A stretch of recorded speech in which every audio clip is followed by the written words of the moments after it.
October 25th, 1984. My life changed for the better. Lauren Elizabeth Ostenso, my sister, was born. I was just shy of 4 years old.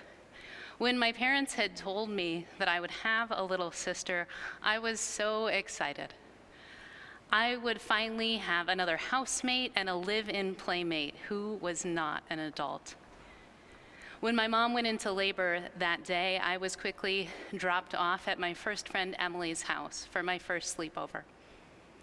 After sleep and other activities, I was taken to the hospital to meet Lauren. She was small and wrinkly in the way that newborns are, with a full head of black hair. She had brought me a bald Cabbage Patch doll as a gift. Her good taste started with the beginning. And I gave her a small bear dressed as a bride that I had chosen by myself. This is the story of my sister's birth, according to me. I've remembered and told this story many times. Like any family story remembered for decades, it is important. It is important, and it is clearly not the whole story. It is a different story than my mom, my dad, or other family members would tell. It reveals as much about me, the teller, as it does about my sister. We are almost at the end of a 12-day season, the season of Christmas. Christmas is such a short season that we tend to tell all of the birth stories of Jesus as one at the beginning, so that we can pack everything in. We include the Gospel of Luke's angelic conversations with Elizabeth, Mary, and the shepherds, and Joseph and Mary's journey to Bethlehem. We add the Gospel of Matthew's dreamer Joseph, the Magi, the horrible ruler Herod, and the Holy Family fleeing to Egypt. And then there's the tradition thrown in there, numbering the Magi as 3, and remembering that holy, silent night. And somewhere in the mix, we throw in the Gospel of John, connecting Jesus' birth to the cosmic creation story. The story of God with us is so important that we don't want to miss a detail. And so we try to pack it in. This is an important story, and it too is not the whole story. The unique voices of each of the birth stories get rubbed off in the combination. When I learned that there were different birth narratives of Jesus in my 20s, I wasn't sure what to do with that information. Mary doesn't speak in Matthew. The Magi don't arrive on Christmas Eve with the shepherds. I started wrestling with the questions: what is more accurate? What is more important? But as I dug into each story and wondered about it, I was able to step back from the idea of what is most important and realize that God cannot be contained in one sacred story. God cannot be contained in several. God cannot be contained. We tell and remember all of our sacred stories to near God, who came to walk among us as one of us, not to contain God within them. In telling the stories of God, we need the both and.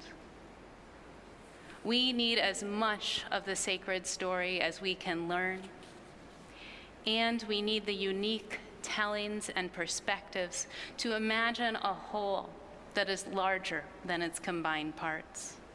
Not in order to reveal who is more accurate or correct. Instead, to ask, what truth does this particular sacred story tell about God? This is the gift of the second Sunday of Christmas today.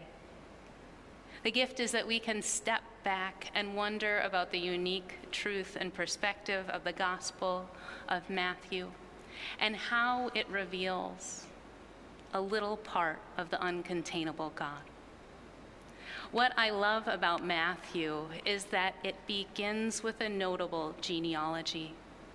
Matthew, unlike Luke, includes 4 women: Tamar, Rahab, Ruth, and Bathsheba. Women were often considered superfluous to family trees at the time, and it was only the men listed. Yet Matthew includes these women as ancestors of Jesus, as people who Jesus came from.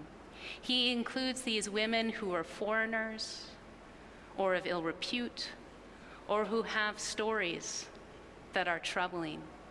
He includes these women that deserve their own homilies and time with their stories. I encourage you to look them up after this homily or email me.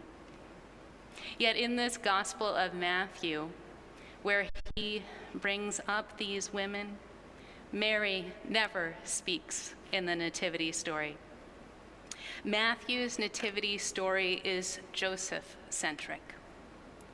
Jesus' father, Joseph, is a dreamer, like his namesake from Genesis. In Matthew, the angel appears to Joseph in dreams, first telling Joseph not to quietly ditch his fiancée, then with the stories we read today. In the Gospel of Matthew, Jesus is connected to the story of Moses, saved from the killing of innocent children, and locating Jesus in Egypt for a time. Jesus is connected to the fulfillment of prophecies of the Hebrew Scriptures. We hear today how Jesus and his family moved around so that Jesus is in the right place, the right time. We heard twice something like this was to fulfill what had been spoken through the prophets. In addition to sharing a unique perspective on Jesus' birth, Matthew reveals much about himself and those whom he was writing for. The importance for them of connecting Jesus' story to the Hebrew Scriptures in every possible way. And Matthew, like each of the Gospels, was writing for those particular people at a particular time and writing for us today. God is moving in each of these sacred stories told, and God is moving here and now. And so when we read today's Gospel, as we wonder who welcomed Mary, Joseph, and Jesus in Egypt, we are invited to wonder who is visiting us that contains God's presence. Who are we called to welcome?